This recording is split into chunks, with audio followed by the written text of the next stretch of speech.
Peço que você abra a palavra do Senhor no capítulo 2 do livro de Esther.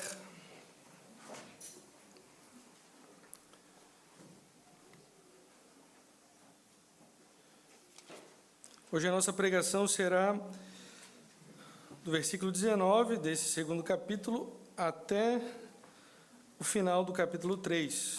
Nesse início agora a gente vai ler apenas do versículo 19 até o versículo 23 do capítulo 2. A palavra de Deus diz: Naqueles dias, estando Mordecai sentado à porta do rei, comecei no errado, 19. Quando pela segunda vez se reuniram as virgens, Mordecai estava assentado à porta do rei. Esther não havia declarado ainda sua linhagem e o seu povo, como Mordecai lhe ordenara, porque Esther cumpria o mandado de Mordecai como quando a criava. Naqueles dias, estando Mordecai sentado à porta do rei, 2 eunucos do rei, dos guardas da porta, Bigtã e Teres, sobremodo se indignaram e tramaram atentar contra o rei Assuero. Veio isso ao conhecimento de Mordecai, que o revelou à rainha Esther. E Esther o disse ao rei, em nome de Mordecai. Investigou-se o caso e era fato, e ambos foram pendurados numa forca. Isso foi escrito no livro das crônicas perante o rei. Vamos orar mais uma vez? Senhor Deus, muito obrigado, Pai, porque temos mais uma vez a oportunidade, a liberdade de abrir a Tua Santa Palavra e aprender dela. Nós sabemos que ela só será eficaz em nós se o Teu Espírito Santo assim a fizer. E nós oramos por isso, pela dependência do Teu Espírito, para que nos ajude a entender e a aplicar a nossas vidas, em nome de Jesus. Amém. O meu pai sempre gostou de filmes de faroeste, talvez alguns de vocês também gostem, filmes como Tombstone, White Earp, Os Imperdoáveis. E o que esses filmes têm em comum, geralmente, é um roteiro padrão. Geralmente a gente vê um personagem perturbado, às vezes pela guerra, alguma coisa do tipo, e ele quer descanso, quer só cuidar da sua fazenda, quer sossego, talvez por uma vida marcada de violência. Mas, de repente, algo de grave acontece na cidade e ele precisa deixar de lado esse sossego e se posicionar pela justiça. Então, ele pega a sua arma, pega o seu chapéu, o seu cavalo e sai em busca de justiça. Como dizia John Wayne, o homem tem que fazer o que um homem tem que fazer. E existem períodos na nossa vida em que a gente percebe que algo deve mudar.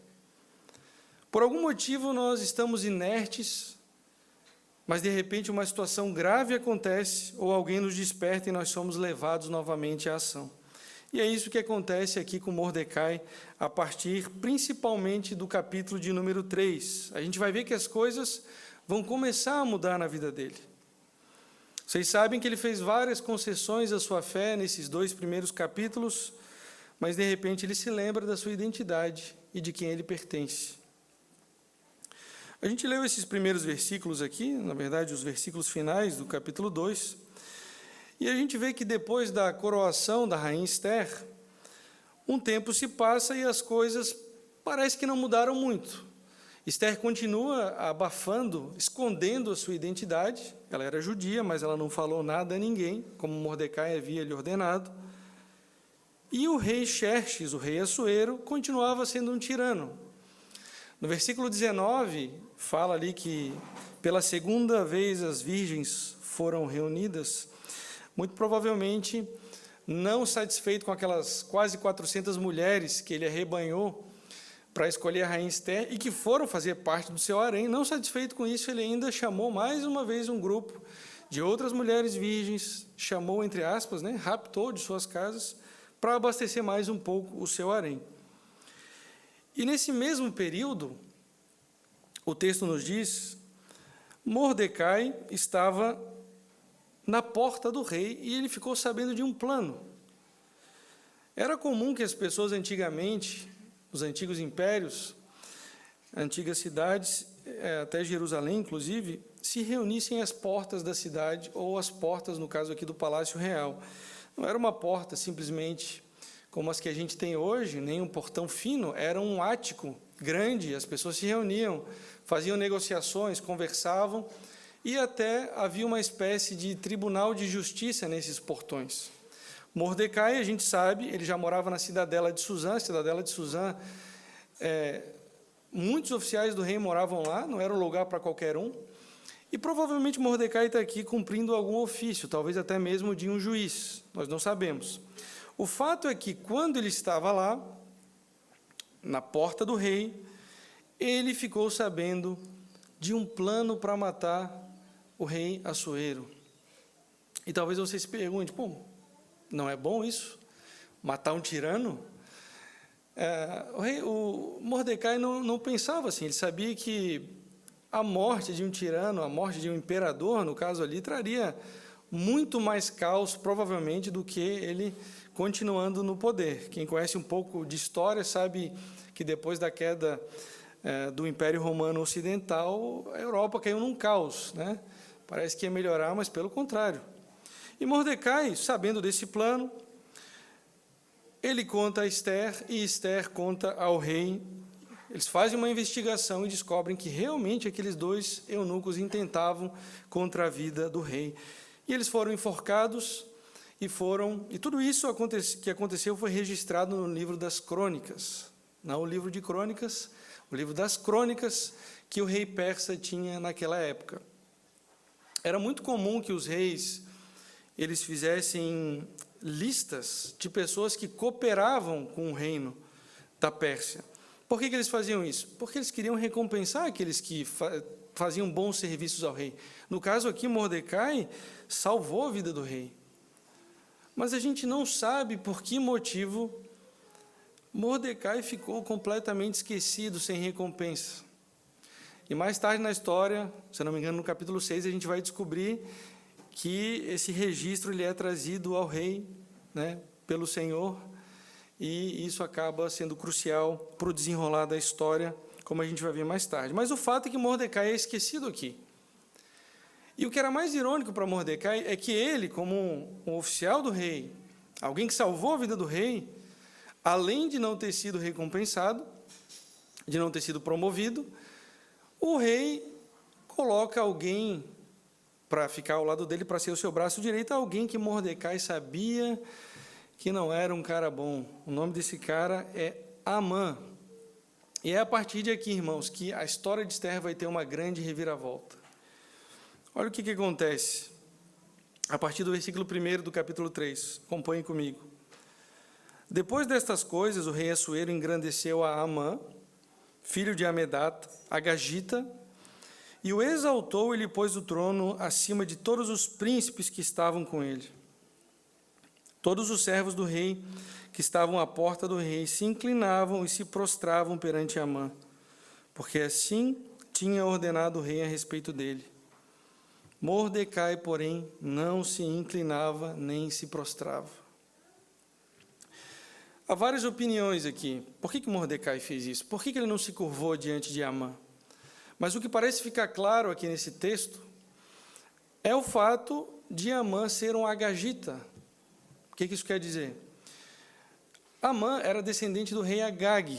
O rei Agag era um rei amalequita, e os amalequitas eram inimigos históricos de Israel.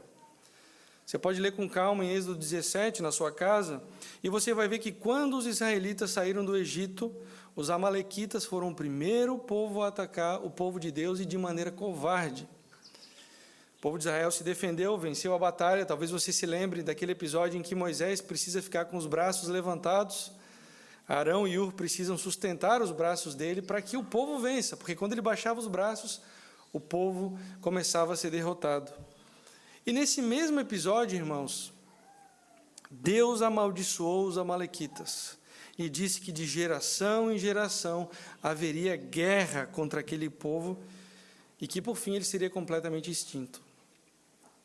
E aí muitos anos, centenas de anos vão se passar, a gente vai chegar até a história do rei Saul, e vocês se lembram que Saul ele gostava de cumprir as ordens de Deus mais ou menos, né?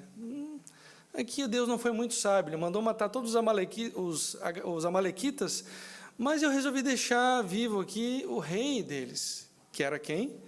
o rei Agag. Depois Samuel vai lá e termina o serviço, né? Mata esse rei, mas a gente sabe que Saul é abandonado pelo Senhor pela desobediência dele. Agora, olha o que é curioso. Centenas de anos depois, estão aqui Mordecai, que você já sabe que era da família do rei Saul, e você tem alguém do outro lado, Mordecai tendo que se curvar a ele, alguém que era descendente do rei Agag, um agagita, Amã. Talvez não fosse um problema Mordecai se curvar perante ele. Mordecai provavelmente se curvava perante o rei. Heródoto, um grande historiador, diz que no Império Persa, o fato de você se curvar diante de alguém não tinha nada a ver com acreditar aquela pessoa como uma divindade. Era uma coisa meramente protocolar, como bater continência, alguma coisa do tipo. Talvez o Amã, vocês vão ver o caráter desse homem, a arrogância e o orgulho dele, a ambição dele, talvez ele exigisse algum tipo de ser tratado como uma divindade, a gente não sabe. É provável também que Mordecai tenha algum tipo de motivação política para não se curvar diante dele, porque ele sabia quem esse cara era, que era perigoso, inclusive, para o rei. Mas o grande fato, o fato principal que fica claro e evidente no texto, é que Mordecai não se curvaria perante um agagita, porque ele era judeu. Amã era o inimigo dos judeus. E se curvar diante de um inimigo de Deus, um inimigo histórico, era demais para Mordecai. Vocês sabem que ele estava bem adaptado, vivendo como um persa, pedindo para Esther não dizer que era judia, mas, de repente, chega um ponto em que ele fala, não dá mais. Aí já é ir longe demais, eu não vou fazer isso aqui. Versículo 3. Então os servos do rei, sabendo disso, que estavam à porta do rei, disseram ao Mordecai, por que transgrides as ordens do rei? Sucedeu, pois, que dizendo-lhe eles isto, dia após dia, e não lhes dando ele ouvidos, o fizeram saber a Amã, para ver se as palavras de Mordecai se manteriam de pé, porque ele lhes tinha declarado que era judeu. Então eles falaram, vamos ver se mantém de pé a sua palavra. Você não vai se curvar? Você está maluco, Mordecai? Se curva perante ele, qual que é o problema? Olha só o problemão que você está arranjando. E Mordecai falou, não vou porque eu sou judeu. E aí, claro, deve ter havido uma contextualização histórica. Esse homem é um inimigo do meu povo, eu não vou me curvar perante ele. E é claro, isso chegou ao ouvido de Amã, e Amã não era um cara muito pacífico. O texto nos diz que, vendo, pois, Amã, versículo 5, que Mordecai não se inclinava, nem se prostrava diante dele, encheu-se de furor. Porém, teve como pouco, nos seus propósitos, o atentar apenas contra Mordecai, porque lhe haviam declarado de que povo era Mordecai. Por isso procurou Amã destruir simplesmente todos os judeus, povo de Mordecai, que havia em todo o reino de Assuero. Alguém já disse que para um coração orgulhoso não importam os milhares que se curvam perante ele. Aquele um que não se curvou tira o sono dessa pessoa. E quando ele soube que Mordecai não se curvou e que ele era um judeu, ele falou, olha, matar Mordecai é pouco. Simplesmente eu quero que se eliminem todos os judeus do Império Persa, em todas as 127 províncias, da Etiópia até a Índia. Inclusive os judeus que voltaram para Jerusalém seriam mortos. E você vê que é completamente insano e desproporcional. Talvez seja a vingança mais desmedida que alguém já teve na história. Por esses atos você vê que era um cara extremamente perigoso. Mas para colocar em prática o seu plano, Amã, ele resolve consultar ali os seus sacerdotes. E ele fala, não, eu preciso fazer as coisas de maneira certa. Vou procurar um sacerdote, ele vai jogar uns dados ali, vai tirar a sorte, e aí eu vou saber a data exata para cometer o genocídio contra os judeus. Veja comigo ali no versículo 7. No primeiro mês, que é o mês de Nisã, no ano 12º do rei Assuero, se lançou o pur. O que é o pur? O texto mesmo explica, sortes, perante Amã dia a dia, mês a mês, até o 12º, que é o mês de Adar.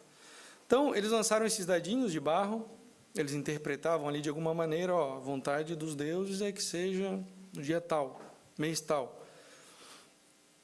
Após descobrir a melhor data para o genocídio, ele então decide procurar Assuero, porque mesmo Amã sendo o segundo homem mais poderoso da terra naquela época, porque o Império Persa tomava tudo, ele fala, não consigo fazer isso aí sem a permissão do rei, sem obter uma espécie de alvará de extermínio. Eu preciso conversar com o rei. Ele precisa chancelar esse meu ato razoável, né? Então, disse Amã ao rei Assuero, versículo 8: existe espalhado, disperso entre os povos em todas as províncias do teu reino, um povo cujas leis são diferentes das leis de todos os povos e que não cumpre as do rei. Pelo que não convém ao rei tolerá-lo. Se bem parecer ao rei, decrete-se que sejam mortos, e nas próprias mãos dos que executarem a obra, eu pesarei 10.000 talentos de prata para que entrem nos tesouros do rei. Então o rei tirou da mão o seu anel, deu-o a Amã, filho de Amedata, agagita, adversário dos judeus, e lhe disse, essa prata seja tua, como também esse povo, para fazeres dele o que melhor for do teu agrado. Acho que nesse ponto do livro de Esther já deve ter ficado claro para os irmãos que o rei Assuero não era, o forte dele não era pensar muito, refletir, né? Era um cara que acreditava nas coisas, um cara meio ingênuo até. Vocês viram lá no caso da desobediência de Vasti, a desproporção, né, que ele fez, mandando aquele edito para que todos os homens obedecessem às suas mulheres, como se ele pudesse controlar tudo aquilo. Depois vocês veem que ele não recompensa Mordecai, mas bota um cara extremamente perigoso para ser o seu braço direito. E agora o Amã vem falando as coisas para ele, olha, eu pensei em eliminar um povo inteiro. O rei não pergunta nem que povo é esse. Amã vai dizendo, olha, esses caras não cumprem a lei do império. Será que era verdade isso? Será que eles não cumpriam as leis do império? Só porque Mordecai, ele acabou não cumprindo essa lei de se curvar perante Amã? E aí ele fala, olha, o rei não deve tolerar esse povo não presta. Sendo que 2 judeus salvaram a vida do rei, Mordecai e Esther. Mas ele simplesmente acredita nisso e o povo judeu será completamente exterminado. Ele é enganado facilmente aqui pelo homem da sua confiança. Outra coisa que pega muito aqui é que se vocês tiverem noção da quantidade de dinheiro que ele oferece para o rei, era uma coisa absurda. Era basicamente 2/3 dos impostos que o rei recebia por ano. Então, onde é que ele ia tirar esse dinheiro? Mesmo que matasse os judeus, não ia ter dinheiro suficiente para cumprir a sua promessa. E outra coisa, se era uma coisa boa para o rei, por que precisaria de um suborno, um incentivo fiscal? Será que o rei não se deu conta disso? Por que ele precisava convencer, né, com pecúnia, com dinheirinho? Mas o rei não pensa, ele simplesmente decide eliminar aquele povo que ele não conhece. Talvez até porque vocês sabem que eles estavam em campanha contra a Grécia anos atrás, deve ter dado um desfalque danado no tesouro real, e ele pensou que seria uma boa oportunidade de tapar um pouco ali os fundos, né, do seu rei. Tinha ultrapassado o teto, né, fiscal. Ele não vê com calma, simplesmente ele não se importa e ele dá o anel dele para Amã. O que isso significa? O anel aqui era um anel de selar. Toda a correspondência oficial, ela era selada, né, uma espécie de carimbo com o anel do rei, era a assinatura oficial. Ele pega e fala ao Mordecai, ou Amã, pega esse anel, você tem carta branca para agir no meu lugar. As pessoas vão ver que você fez isso aí, é ordem do rei, quem não cumprir vai se dar mal. Então, você tem toda a minha autoridade agora colocada sobre você. E Amã, claro, não queria perder tempo. Veja o que ele fez, versículo 12.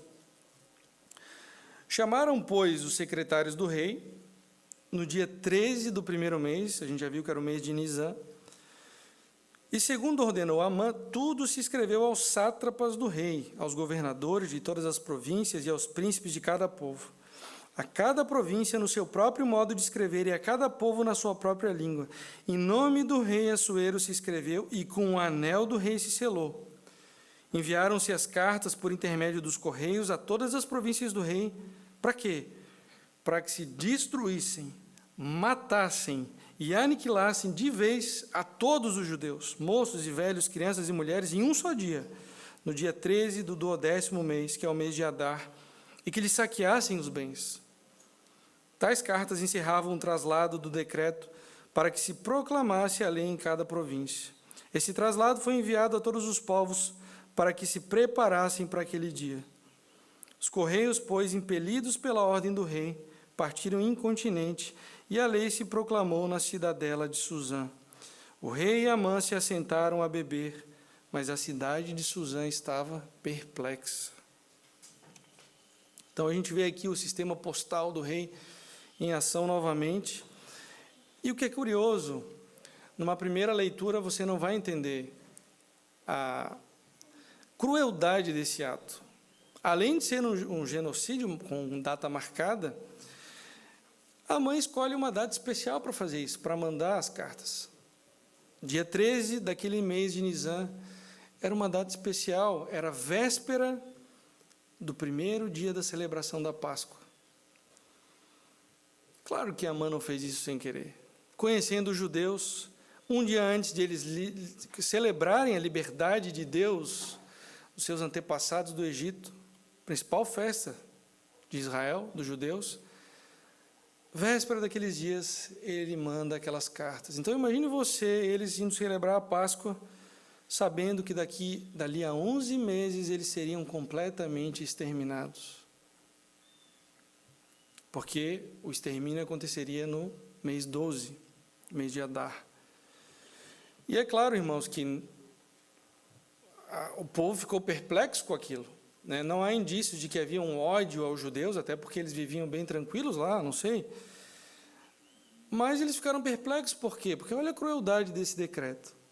Vocês viram os termos ali? Destruir, matar, aniquilar todos os judeus. Meio que assim, não entendeu a primeira palavra, entende a segunda. Não entendeu a segunda, a terceira. Uma dessas vai entender, é para acabar com eles. Tá, mas todos os judeus? Só os homens, só os adultos? Não, Amã fez questão de colocar todos. Quem? Moços, velhos, crianças, mulheres, ou seja, todo mundo, gente. Bebê, tudo. Não interessa. E o que é mais cruel? A recompensa para quem fizesse isso seria ficar com os bens dos judeus. Agora, imagine a situação. Não era o exército do rei que ia colocar essa ordem em prática, eram os cidadãos do reino. Imagina você, os seus amigos, de repente, seus amigos não judeus começam a olhar você de maneira estranha, rodear a sua casa, pensando assim, eu vou ficar com aquela cadeira, né? Vou pegar aqueles bens, eu sei que ele guarda dinheiro lá naquela sala. E aí você imagina a angústia dos judeus durante 11 meses naquela agonia, sabendo que seriam mortos, e que os próprios vizinhos olhavam, pensando assim, depois de eu matar você e sua família, eu vou pegar aquilo. É muita crueldade. E é uma coisa até meio impossível de a gente acreditar, né? Não fosse o fato de, no século passado, a gente ter presenciado um genocídio de 6 milhões de judeus, mais ou menos. O Império Otomano também, lá pelo ano de 1915, mandou matar quase 2 milhões de armênios. É uma coisa chocante o genocídio, mas não é uma coisa, infelizmente, tão incomum na história. E o texto diz que, após emitirem esse decreto de genocídio, Amã e Assuero se assentaram para beber em comemoração. Igual naqueles filmes, né, em que o vilão, ele coloca um plano em prática, ele está lá no prédio, vendo aquelas explosões acontecendo, ele achando que o herói sendo morto, ele bebendo seu uísque, celebrando a vitória, certo de que aquele era o fim do seu inimigo. O capítulo vai terminar nesse suspense, e a pergunta que fica é: será que Deus vai libertar o seu povo dessa matança? Acompanhe comigo. Deus sempre foi fiel ao povo de Israel, ao povo de Judá. O povo foi levado para o exílio por causa da infidelidade. Muitos parece que não entenderam muito bem. Agora o povo vai ser exterminado. Será que o Senhor vai intervir de novo? Será que mesmo um povo tão rebelde, será que Deus manteria a sua aliança de encaminhar o Messias para salvar esse povo tão rebelde e obstinado? A gente vai ver isso nos próximos capítulos, mas a gente já tem o suficiente aqui para fazer algumas aplicações. E eu queria deixar com os irmãos 5 aplicações, 5 pontos aqui. O primeiro deles é, voltando lá no final do capítulo 2, Nós devemos trabalhar para o bem da cidade, como Mordecai e Esther fizeram, salvando o rei Assuero. Por que eu digo isso? Porque eles estavam simplesmente obedecendo uma ordem de Deus. Através do profeta Jeremias, lá em Jeremias 29, para o povo do exílio, Deus disse: trabalhem para o bem da cidade onde eu os mandei como prisioneiros. Vejam bem, eles eram exilados, prisioneiros, e Deus fala: trabalhem para o bem da cidade. Orem a mim pedindo em favor dela, pois se ela estiver bem, vocês também estarão. E essa deve ser a nossa postura como cristãos, como povo de Deus da nova aliança. Orar pela nossa cidade, orar pelo nosso estado, trabalhar pelo bem dele, pela nossa nação. Seja você um policial, um professor, um músico, um engenheiro, uma dona de casa, um político, trabalhe para o bem da cidade. Isso é bom para nós como igreja. E não apenas, falei aqui de profissões, né? De ocupações principais, mas eu digo assim, nas nossas interações em geral, devemos buscar o bem daqueles que nos cercam, vizinhos, colegas de trabalho, prestadores de serviço. Isso é agradável aos olhos de Deus. Muitos cristãos têm a tendência de pensar que a única maneira que eles têm de trazer benefícios à sociedade é pregando o Evangelho, que é a principal função da igreja, que nunca deve ser deixado de lado. Mas Deus nos fala, a gente aprende com o que ele diz aqui. O próprio Paulo nos fala: façam bem a todos, né? Os da família principalmente os da família da fé, mas façam bem a todos. Nós temos que nos envolver com a nossa sociedade onde a gente vive, trabalhar para o bem da nossa sociedade. Claro que sempre vai haver uma tensão, né? Até onde eu posso ir aqui? Até onde eu devo, né, fazer isso aqui? A gente sempre tem que pensar para ver se a gente não está também se deixando assimilar pela cultura, pela nossa sociedade. Como Mordecai fez nos 2 primeiros capítulos, mas aqui ele acertou. Porque aqui ele falou: não, eu não vou me isolar, eu não vou ficar inerte sabendo que o rei vai ser morto, eu preciso fazer alguma coisa para ajudar a minha cidade. Um autor chamado Mike Cosper diz: quando você se encontra vivendo em exílio, e nós somos de alguma maneira exilados, né, peregrinos nessa terra caída, quando você se encontra vivendo em exílio, você é tentado em 2 direções. Primeira direção, conformidade e isolamento. Na conformidade, a assimilação ocorre. Você adota a cosmovisão, a ética e a forma de vida da cultura ao seu redor. E você experimenta grandes mudanças interna e externamente. Em isolamento, você se fecha em enclaves isolados, onde a cultura não entra e de onde sua cultura não consegue escapar. São 2 caminhos igualmente fáceis. É fácil se conformar, e você é ricamente recompensado por isso, assim como é fácil se cercar e se proteger, mas os 2 levam ao fracasso. A assimilação é uma falha de nossa ousadia, isolamento é uma falha de nossa coragem. A assimilação falha em resistir, isolamento falha em amar. Então, que o Senhor nos ajude, né, a não nos conformarmos à nossa cultura e à sociedade, mas também a não nos isolarmos. E talvez você vá fazer o bem e as pessoas não vão dizer obrigado, não vão agradecer, como aconteceu com Mordecai, mas você faz tudo para o seu Senhor. E tudo que você faz para o Senhor não é em vão, como Paulo nos diz em 1 Coríntios 15, lá no finalzinho do capítulo. O segundo ponto: nunca é tarde demais para nos arrependermos. A gente viu nos 2 primeiros capítulos Mordecai, praticamente o Mordecai persa. Até o nome dele, né? Homem de Marduk. Parece que ele esqueceu sua verdadeira identidade. E só para os irmãos saberem, como eu falei, né? Essa história aqui se desenvolve em mais ou menos 10 anos. Desde a coroação de Esther até esse episódio do capítulo 3, se passaram 5 anos. É muito tempo. E muito tempo para uma pessoa refletir também sobre seus atos. É possível que Deus já estivesse falando à consciência de Mordecai. A gente não sabe. Mas o fato é que quando ele é chamado a se curvar diante de Amã, a gente tem a impressão de que a consciência dele desperta e ele se lembra: eu pertenço ao povo de Deus. Eu não sou persa. Eu sou judeu. Eu pertenço a um povo especial. E a lição para nós, irmãos, hoje é: Ainda que nós tenhamos feito muitas e muitas coisas erradas, ainda que tenhamos brincado com o pecado, Deus pode nos despertar e nós podemos colocar um basta em toda essa vida de pecado, de brincarmos com o pecado, de levarmos o pecado não a sério, como a palavra de Deus nos diz. Assim como Mordecai fez, nós devemos nos lembrar: espera aí, quem eu sou? Eu sou povo especial de Deus, eu fui comprado por sangue. Eu faço parte da igreja, do povo que Deus ama. E é mais fácil, irmãos, quando a gente se vê como um povo especial, não sozinhos no mundo, remando contra a maré, mas como povo de Deus, lutando contra os assédios do mundo. É mais fácil nós resistirmos a esse mundo mau. Então, o chamado hoje para aqueles que têm brincado com o pecado, que têm deixado o mundo invadir as suas vidas, se arrependa hoje, não espere para amanhã. Hoje é o dia de você lembrar a quem você pertence. Se é a igreja de Deus, Israel de Deus, povo especial, comprado pelo sangue de Cristo Jesus. Hoje é o dia de você dizer basta. Hoje é o dia de você dizer não mais. Como disse o pastor Emílio Garófalo, devemos dizer não mais ao pecado.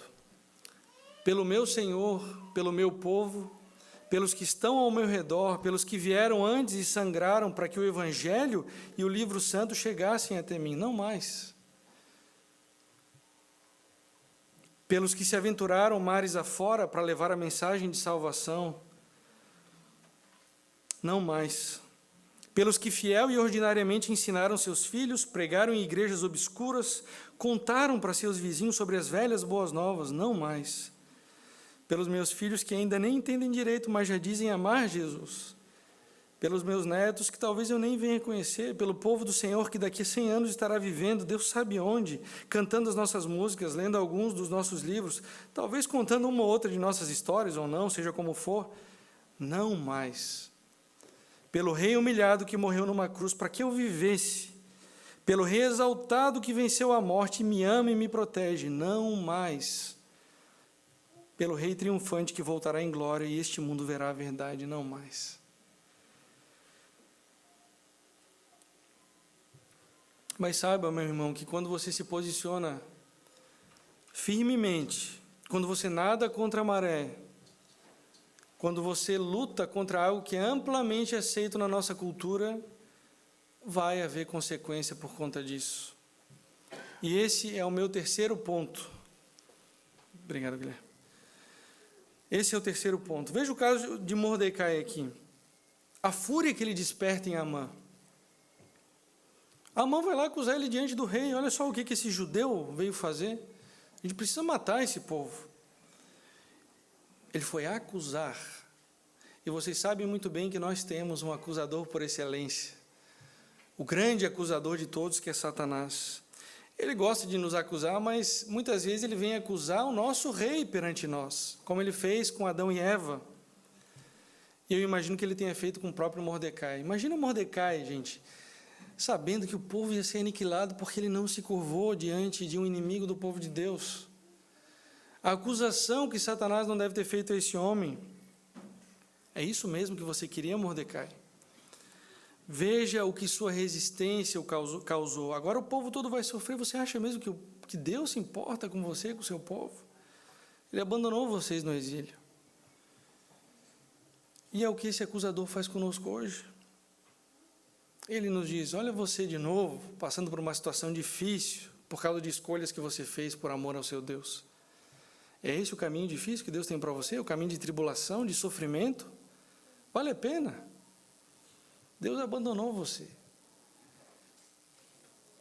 E depois de nos acusar, Deus diante de nós, Ele vai nos tentar também, pedindo uma oportunidade. Ele entrega o anel da sua vida, deixa que eu haja em seu favor.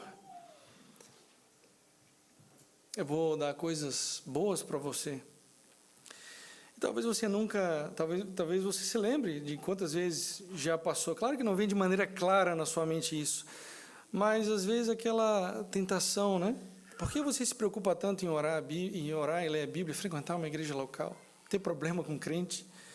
Você está perdendo tanta coisa lá fora, é tudo mais fácil. Veja as pessoas lá fora felizes. Irmão, seja na sua vida de solteiro, na sua vida de casado, com ou sem filhos, no trabalho, em casa, sempre vai haver acusação de Satanás contra você, sempre vai haver a tentação, e ele vai nos oferecer algo que ele não pode pagar, assim como Amã ofereceu diante do rei Assuero. E o que é pior, quantas vezes nós caímos igual patinhos nos argumentos de Satanás? A gente nem pensa, não é o nosso forte refletir muito, né? Sem fazer perguntas, acreditando nas mentiras de Satanás, do nosso acusador, assim como Assuero acreditou facilmente nas mentiras daquele acusador chamado Amã. Qual que é a diferença? Nós temos o Espírito Santo de Deus e nós temos a palavra dele, que é a verdade. E nós precisamos também da companhia uns dos outros, para detectarmos a mentira, onde nós estamos caindo feio. A gente precisa do Espírito Santo, da palavra de Deus e da comunhão dos santos.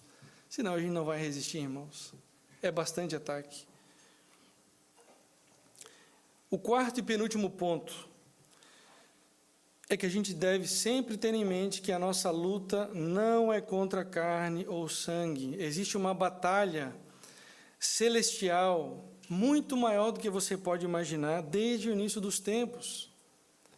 É por isso que Satanás, a serpente, sempre odiou, odeia hoje e vai odiar o povo de Deus. Você pega lá o livro de Apocalipse e você vê que essa serpente é, na verdade, o dragão vermelho, pronto para abocanhar a criança que nasceria para esmagar a sua cabeça. E aqui ele usa Amã como fantoche. Claro, Amã é extremamente responsável aqui diante do Senhor, mas por trás dele está o grande acusador, tentando eliminar o povo de Deus, porque eliminando o povo de Deus, de onde virá o Messias prometido? Claro que a gente já sabe que esse plano foi frustrado, graças a Deus. Mas mais para frente você vê outro fantoche, Herodes. Matem todos aqueles bebês. O rei não vai nascer. Plano frustrado. E você sabe que mesmo na morte de Cristo Jesus, quando Satanás achou que agora eu acabei com a semente da mulher, é exatamente a armadilha que Deus tinha criado para que ele caísse.